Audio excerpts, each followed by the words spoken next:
if DNA had been used in that trial, where do you see that going? How would it have been presented? Who would it have favored more? With a good defense team, could they have done anything with the DNA to try to get him off the hook on a technicality or something? Right, and this is where I think Kato's going to hopefully chime in, because the DNA identification on that knife sheath, as I said, is perfect. It's Kohberger. There's no question. The problem is that the state apparently was going to try to stretch that beautiful identification into also it was direct contact, couldn't have been a gym bag or couldn't be anything indirect planted or contamination or anything. And that would have opened a line of questioning from the defense that would have exposed the faulty reasoning behind the state's claim that they could tell how it got there. And so what's the jury going to start thinking? Well, if the jury listens to the defense, and I agree with the defense, I think they could be convinced that the state expert is stretching. And remember what I said about OJ, and this is just my opinion, is the trust a jury places in a witness. This is the most important thing. They're ripped away from their lives, chosen by lottery. They have to be there. They're listening to every word, and then they find out somebody's lying to them. They're there not getting paid. These other people, are still getting their paycheck. That pisses people off, as it should. And that'll ruin a case, and that's why I'm urging all my friends who are DNA experts, don't fall for this trap, because it will get you eventually. What are we going to say when there's a rape victim and there's no DNA?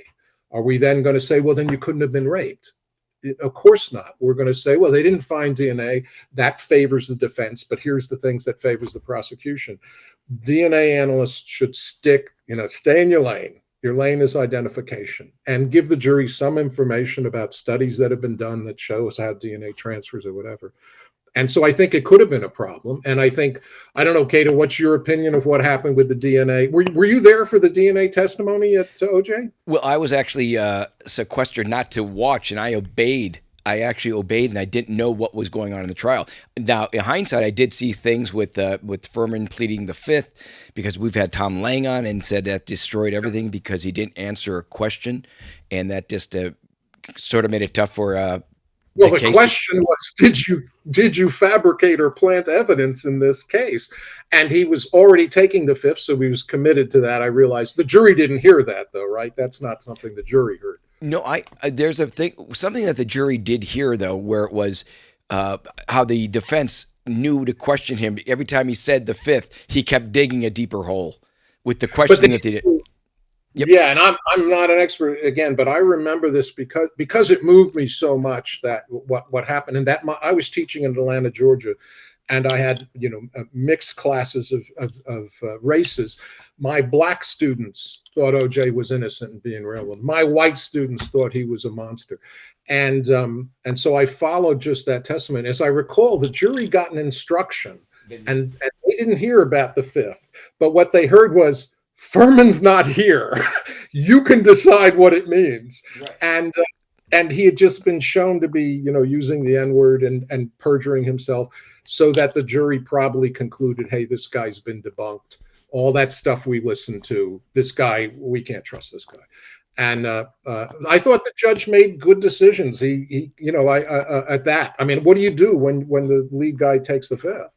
Exactly, and you're probably right, because I was sequestered from watching, so maybe the jury wasn't there. But you mentioned with your students in Atlanta, the blacks and the whites, how the media then later, how they kept showing split screens of reaction, and it just divided us. And as a country, it's like it brought, especially in LA, it just brought race relations back.